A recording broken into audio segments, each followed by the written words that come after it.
président Vladimir Poutine a rencontré des hauts représentants de pays de BRICS. Intéressant, n'est-ce pas? C'est quand même fort pour une personne en guerre. Prendre du temps pour aller rencontrer des gens dans l'intérêt du BRICS. Est-il vraiment en guerre? Ou est-ce un message pour dire à l'Ouest, je ne suis pas inquiété par tout ce que vous faites là? Ce n'est pas le genre d'histoire qui me dérange. Je suis très équilibré, j'aurai toujours mes réunions jusqu'à ce que vous soyez fatigués. Le président Poutine rencontre mardi des représentants des pays de BRICS. Incroyable, inimaginable. Combien de pays sont contre Vladimir Poutine? Ils sont en guerre. Laissez-moi vous rappeler ici que Poutine ne combat pas seulement l'Ukraine. Non, il y a beaucoup de militaires, il y a beaucoup de soldats, beaucoup de volontaires venant de partout ailleurs. Il y en a de l'Angleterre, de la France, de l'Allemagne, il y en a des États-Unis, il y a des instructeurs. Il y en a aussi de l'Amérique du Sud, Colombie et partout. C'est incroyable, inimaginable. Mais le monsieur tient des réunions de BRICS en équilibre. La Russie a été sanctionnée à plusieurs reprises, de plusieurs sanctions, comme jamais dans le passé. Ils ont eu plus de sanctions que la Corée du Nord. Et pendant ce temps, beaucoup d'entreprises, beaucoup de boutiques, beaucoup d'œuvres commerciaux ont complètement fermé en Russie. McDonald's avait fermé, KFC n'y était plus, H&M n'était plus, mais ils sont pas rentrés avec les mêmes noms. Ils ont changé de nom pour se camoufler. Pourquoi? Parce qu'ils ont compris qu'ils sont plus touchés par la frappe économique que la Russie ne l'est, ou qu'ils ne peuvent actuellement pas vivre sans la Russie. Alors Poutine, lors de sa rencontre avec les représentants au palais Konstantinovski à Saint-Pétersbourg, a annoncé une possible nouvelle vague d'expansion de BRICS. Donc, malgré la guerre, les amis, qui se passe, la guerre farouche de l'Ukraine et ses amis contre la Russie, beaucoup de personnes, beaucoup de pays veulent toujours s'associer à BRICS. Vous savez, généralement, quand on met un pays dans un coin, on essaie de l'ostraciser, le ridiculiser, comme on l'a fait au Cuba. Vous avez vu le Cuba, personne ne deal avec le Cuba. Hein. Ils sont très pauvres. Pourquoi? Parce que les États-Unis ont dit, celui qui deal avec le Cuba aura des histoires avec moi. Et tout le monde a abandonné. Tout le monde a laissé le Cuba à lui-même. Mais ce n'est pas le cas de la Russie. Malgré les sanctions, il y a quand même des pays qui osent travailler avec la Russie. Pourquoi? Parce que c'est une grande puissance. C'est un pays énorme. Le pays regorge de sources presque intarissables de beaucoup de choses. Nous ne pouvons pas ignorer l'intérêt croissant de nombreux pays pour le BRICS.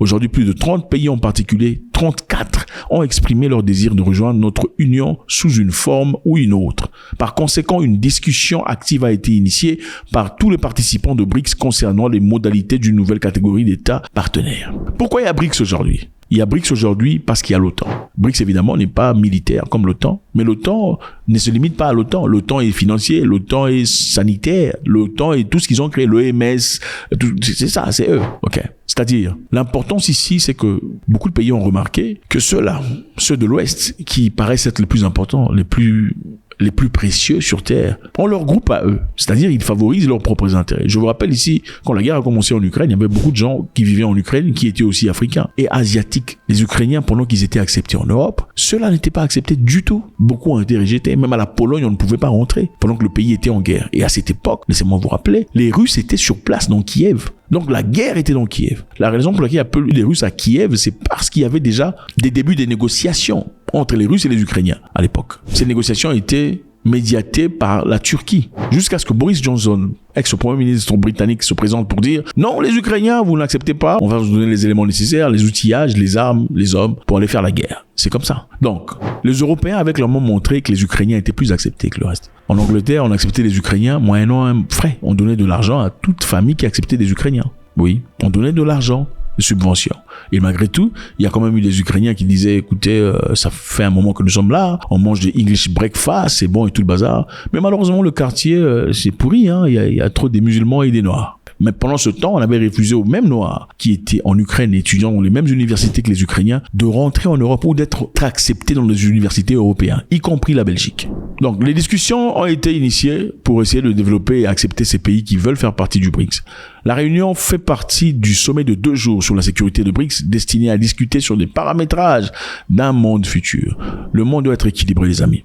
Tout le monde ne peut pas être sujet au commandement venant de Washington ou de New York ou de Londres. Absolument pas. Le monde ne peut pas être géré comme ça. Dans la vie, il doit toujours avoir des forces opposées pour avoir un équilibre. Sinon, c'est l'authoritarian système qui va commencer. Ça sera, tu fais ça, sinon tu fais pas, on te jette en tôle. Tu acceptes de manger du pain avec les bananes, tu n'acceptes pas, on te jette en tôle. Tu acceptes le vin, c'est-à-dire, vous connaissez le vin, tu n'acceptes pas, on te jette en tôle. C'est exactement ce qu'ils voulaient commencer pendant cette époque. Vous vous en souvenez? En France, on vous disait, si vous n'avez pas de carte de V, vous n'irez pas au théâtre, vous n'irez pas manger, vous n'irez pas au resto, vous ne prenez pas le train. C'est ce qui se passe généralement quand il y a un seul pouvoir, une seule autorité. Voilà pourquoi il est nécessaire qu'il y ait une autorité opposée. L'une des raisons pour lesquelles il y a la guerre en Ukraine, ce n'est pas seulement parce que la Russie a attaqué l'Ukraine. C'est parce que ceux-là que vous connaissez veulent dominer le monde et commencer leurs histoires macabres. Dans une situation, une société où vous n'aurez besoin de rien. Vous allez tout emprunter. Dans une société où vous ne serez propriétaire de rien. Dans une société où il n'y aura plus d'argent cash. L'argent sera électronique dans vos téléphones. Et s'ils sont pas contents avec ce que vous dites ou ce que vous pensez, clic, on vous bloque, comme on a fait au Canada. Vous vous en souvenez? Au Canada, pendant cette époque-là, il y avait beaucoup de gens qui sont sortis dans les rues pour se battre, pour demander au gouvernement de revoir. Ils voulaient pas prendre des vaccins sans information. Ils voulaient pas. Ils disent, nous sommes adultes, c'est nos corps, on n'accepterait pas de prendre des vaccins sans études. Qu'est-ce qu'on a fait d'eux? On a bloqué leur compte bancaire. Donc, des gens qui avaient des 1 million de dollars dans la banque, 100 000 dollars bloqués. Ils étaient devenus pauvres du jour au lendemain. Parce qu'un monsieur, quelque part, monsieur Trudeau, qui se pense plus intelligent que tout le monde, a bloqué leur compte. Et c'était pas limité au compte bancaire, c'est au compte PayPal, compte Stripe, tous ces comptes, les GoFunding étaient tous bloqués. Maintenant, imaginez-vous celui qui avait du cash, 1 000 dollars en cash. C'était un riche. On ne peut pas solliciter un monde où on n'aura plus de cash.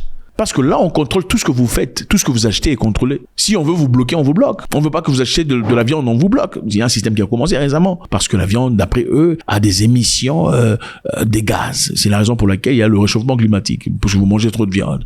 Donc chacun, dans le futur, aura le nombre de kilogrammes de viande qu'il peut manger par mois. Et si vous atteignez votre dernier niveau, c'est-à-dire votre max de kilogrammes de viande par an, vous n'en mangerez plus pour le reste de l'année. Et avec l'argent qui n'est pas papier et qu'il faut payer, quand tu paies, on sait qu'est-ce que tu paies. On peut bloquer. Non, tu peux plus tu peux plus acheter de la viande. Ton quota de viande est fini.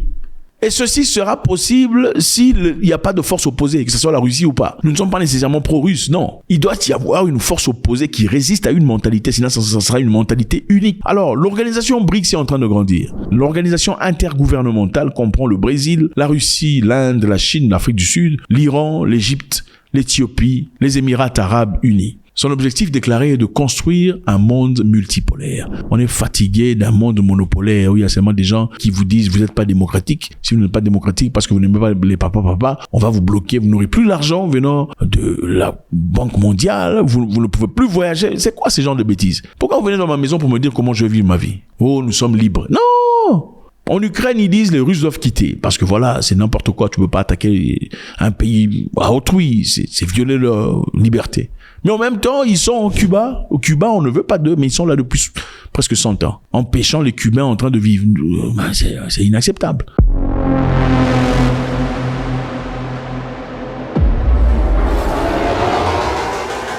République démocratique du Congo, le pays de Kofi Olomide, de Papa Wemba et tout le bazar. Mardi, les États-Unis ont fait un don de 50 000 doses de Mpox à la République démocratique du Congo pour l'aider à lutter contre l'épidémie en cours. L'ambassadrice américaine, Lucie Tamil, a souligné l'importance des V dans le contrôle de la maladie et a souligné que le partenariat de longue date en matière de santé entre les États-Unis et la RDC, qui comprend les efforts contre paludisme et tuberculose, VIH et Ebola. Donc jusqu'à aujourd'hui, on se bat contre les paludismes, les tuberculoses, les VIH, c'est quoi ça? Pendant que les gens sont développés en train d'avancer, il y a des guerres, des tuberculoses, des varioles, tout ça. Pourquoi on aime trop des dons? C'est toujours des dons.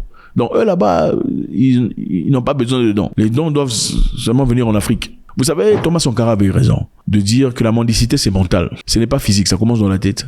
Il faut apprendre à refuser des dons. Comme le roi marocain avait refusé des dons de la France pendant le tremblement de terre qui s'est passé au Maroc, qui a réclamé beaucoup de vies. Bonjour, je voulais m'adresser directement aux Marocaines et aux Marocains pour vous dire que la France a été bouleversée de ce qui s'est passé dans la nuit de vendredi à samedi, de ce terrible tremblement de terre. Et nous avons évidemment une pensée pour les disparus, leurs familles, pour les blessés. Et en vous disant cela, je pense évidemment à toutes les familles qui partagent leur vie entre la France et le Maroc et ses destins liés. La France est solidaire, la France se tient à vos côtés. Dans ce moment, qui est un moment évidemment de peine, mais aussi d'action et de solidarité, je voudrais avoir des mots très simples.